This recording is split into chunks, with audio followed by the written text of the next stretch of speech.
It's your first 5 minutes in Coda. I'm going to give you pretty much everything you need to know about what this tool is and how to start using it successfully. I've got a ton of other videos that go deep into Coda, so I won't go deeply into every part, or I may go through something briefly and you're like, tell me more. If you have those questions, go check my other videos. But for now, let's go get our first 5 minutes in Coda.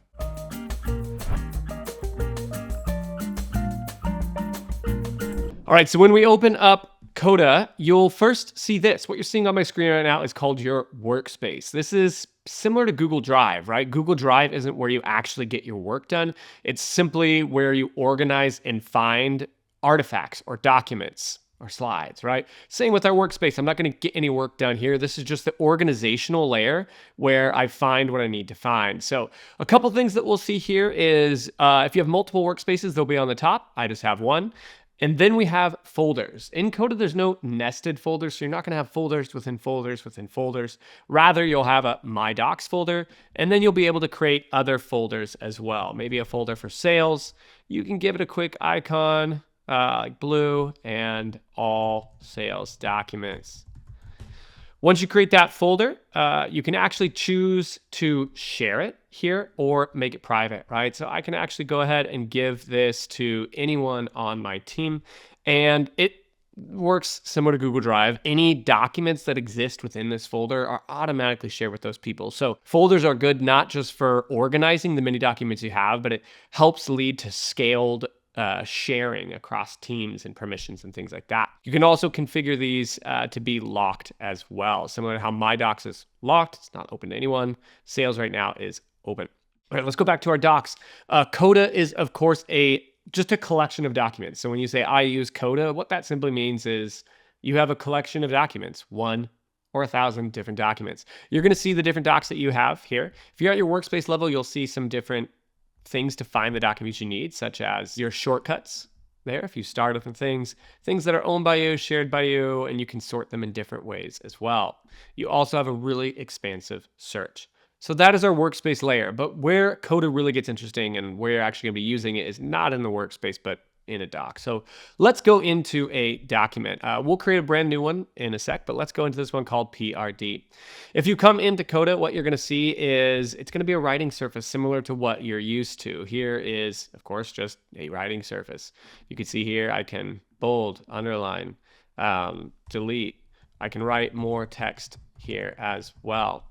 Coda also has the ability to structure things in columns, so it's going to feel pretty familiar to a Google document, but it's going to have some more tricks as well that the Google Docs don't quite give you, such as a timeline. Here is an interactive timeline that can actually be shifted, and it can also be interacted with by your individuals. Let's move this date forward by a bit.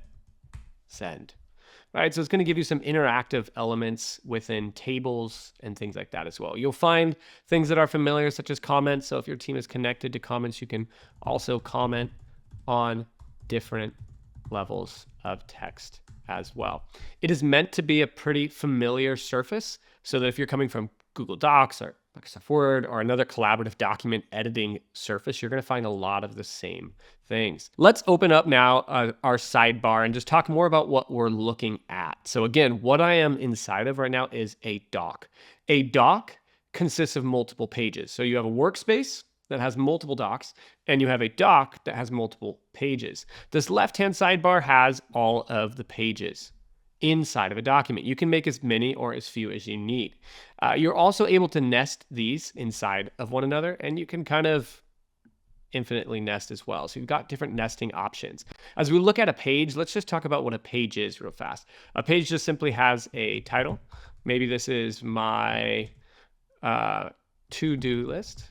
You've got some options like an icon, and then you can start doing things here. What I have here, this whole blank space is called a canvas. The canvas is basically just your space to input any data or information that you need. So oftentimes those are actually going to be tables. Tables inside of Coda are one of the core building blocks, are the core things you will do with tables. So in order to get a table in your document, if you were to make a to-do list, we can actually do that with our slash, and we can start typing table. You can also insert any sort of blocks, and you can explore that with the insert at the top right of your screen. Insert can see building blocks. We've got different writing blocks like callouts, lists, grids.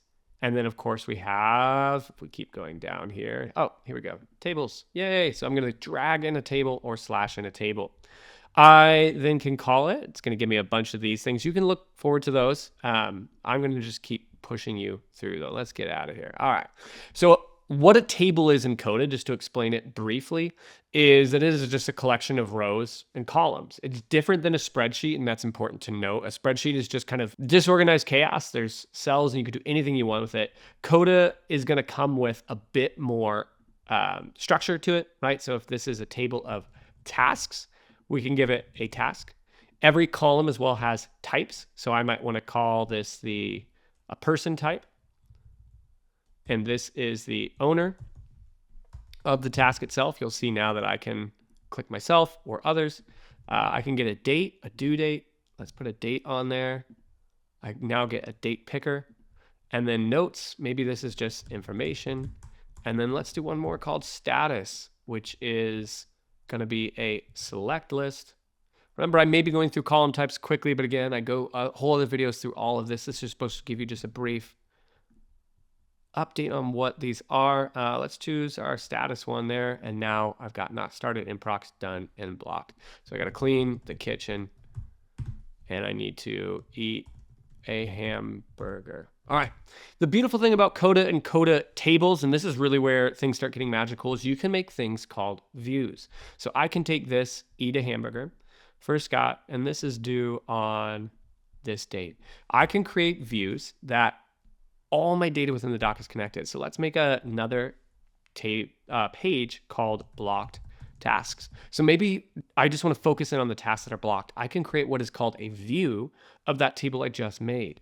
So let's go here and do table. Instead of starting blank, I'm going to connect it, make a view of my task table.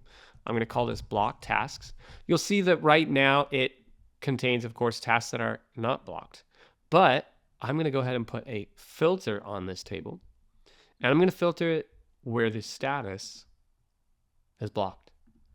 I know that this data is fundamentally connected to the data in my other table. Let's say I change eat a hamburger. And I'm like, no, I don't want to eat a hamburger. I want to eat a taco. If we go back to the other page, my to-do list, you'll see that that changes here. So anytime data in one part of your document changes, you can have confidence that it's going to change throughout the entire document.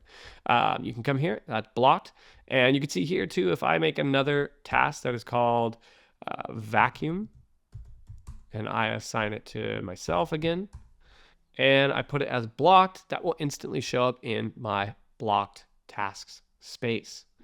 The beauty of these tables too is that they can be organized in so many ways. This table can actually be viewed as a card, detail views, calendars, timelines, Kanban boards, and so much more. So that is our Coda document. You're going to find a lot of other things in here like searches, notifications, sharing privileges, publishing. There's more and more and more. We could go on for hours, but that is your first 5 minutes in Coda. You've got your workspace, collection of docs, doc, collection of pages, and on your pages, you have your canvas. And inside your canvas, you place tables, comments, and words to collaborate on the work that is most important to you.